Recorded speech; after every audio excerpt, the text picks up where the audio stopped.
A military detail guards a legend, the tomb of President Josip Broz Tito. For 35 years, he was the leader and guiding hand of Yugoslavia.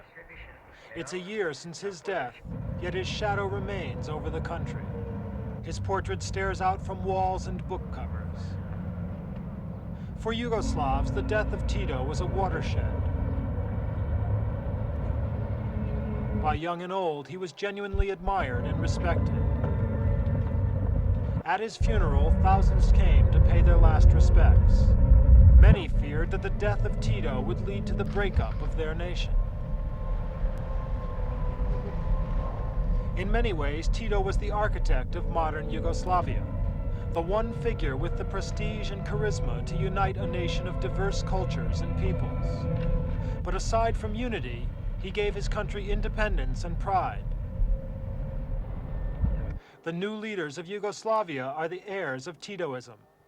And that means making friends where they choose, however much Moscow may disapprove. The country has never been a pliant member of the communist East European bloc. Yugoslavia has long lived with the threat of a Soviet invasion, a move to bring a wayward satellite into line. But Tito successfully managed to chart a course without Moscow or Washington's direction, a path between East and West. Not content with pursuing an independent line, Tito helped form a third force. Yugoslavia was a founder member of the non-aligned nations. At home, Tito was able to unify the sometimes fiercely independent yearnings of Yugoslavia's different nationalities.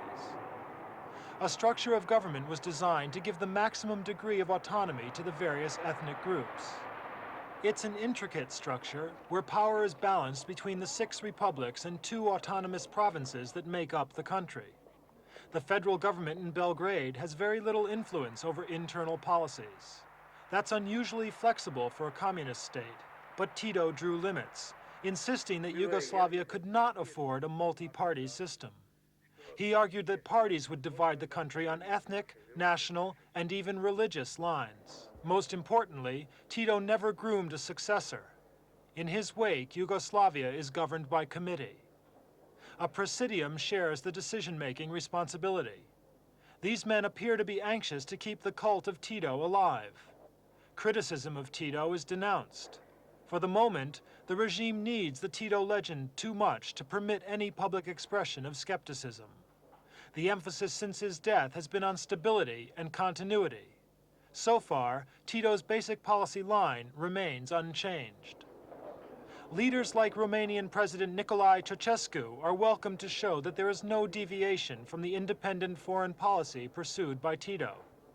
Ceausescu has also taken an independent line from Moscow, and close ties have been established with Yugoslavia. A long-term agreement on economic cooperation with Romania was signed last October by Cietin Mijatovic, the new president of the Presidium. At home, though, economic problems are pressing down on the new Yugoslav leadership. It's believed that the reluctance of any of them to make an early bid for supreme power is related to the difficult economic situation.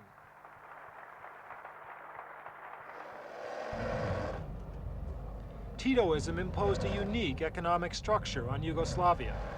Worker participation in the running of enterprises was embodied in the system.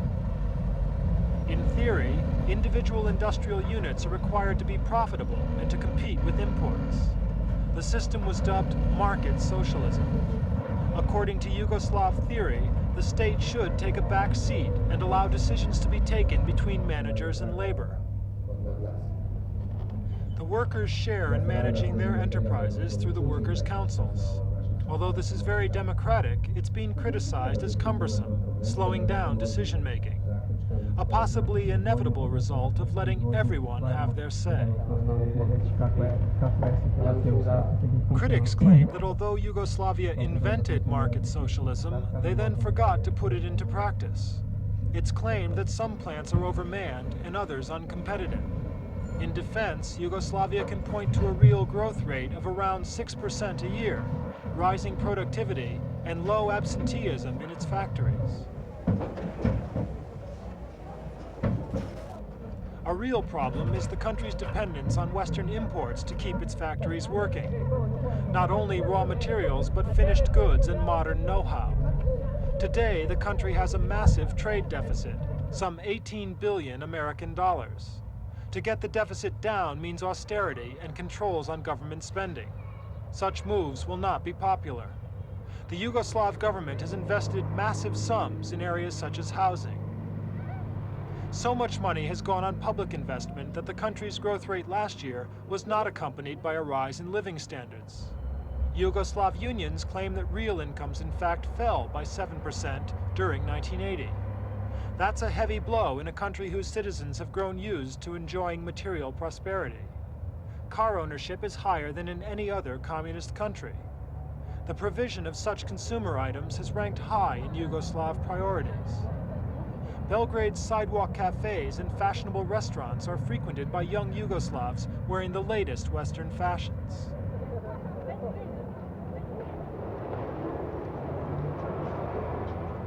The face of Yugoslavia today is one of relaxed prosperity. The shops are full of expensive imported goods. Yet this is a misleading impression. The inflation rate is above 30%, and the economy is plagued by persistent shortages. Credit cards are no use if basic commodities are unavailable. The new leadership is being blamed, but Yugoslavia's problems have been mounting over a number of years. The real fear concerns the effect economic problems will have on the country's political and social fabric. The difficulty is that Yugoslavia's wealth isn't spread evenly. When the chill economic winds blow, Belgrade and the northern half of the country generally are prosperous enough to resist. It's a different story, though, in those parts of Yugoslavia that have traditionally been undeveloped, in the south. This is the southern city of Pristina, capital of Kosovo province. It's an example of a showpiece development by the government. But despite efforts to pour money into the south, the gap is still wide. Also, northern Yugoslavs resent subsidizing their southern countrymen. Kosovans are Muslim, conservative and relatively poor.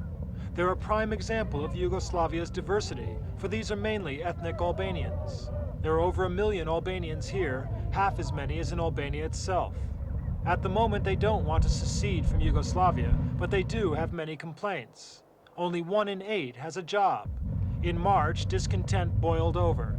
Student protests turned into riots over the cost of living. In 2 days of street fighting, 11 people were killed and 57 wounded. No film is available of the events, as Yugoslav leaders imposed a news blackout. It was the first major upheaval since Tito's death. Milorad Miladjanovic is professor of physics at the Nuclear Energy Institute in Belgrade. Did Kosovo spell turmoil for Yugoslavia? I was personally not very happy with the amount of news we were getting immediately on what was happening in Kosovo. I felt that I should get more news immediately. Now, obviously, the local government was taken by surprise. They just didn't expect it. And I understand that the leaders of the province of Kosovo will analyze the situation in detail, and they will inform the citizens of Yugoslavia why we were not informed so completely immediately. I do not think personally that Kosovo represents a threat to Yugoslavia. The problem of Kosovo is a threat to Yugoslavia. I believe that we can solve that problem, not very easily, but we can solve it. After all, that's not the only situation of that kind in Europe. Britain has problems with Ireland, Spain with Basques, French with Corsica, and so on. And that's not the greatest problem in Europe. Today, the situation in Poland provides an uncomfortable parallel of internal unrest and Russian threat. But Professor Miladjanovic believes that Yugoslavia has the strength to continue its independent line. About international scene, I think I can give a personal experience. Last September, there was a conference in Geneva on the Non-Proliferation Treaty.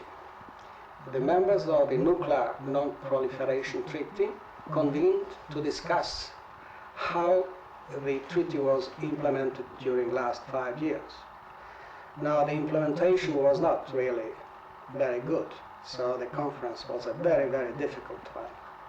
I was a member of the Yugoslav delegation, and after a second week, I realized that we Yugoslavs are behaving in absolutely the same way and are being just as tough on certain principal questions as we did when we had our great men with us.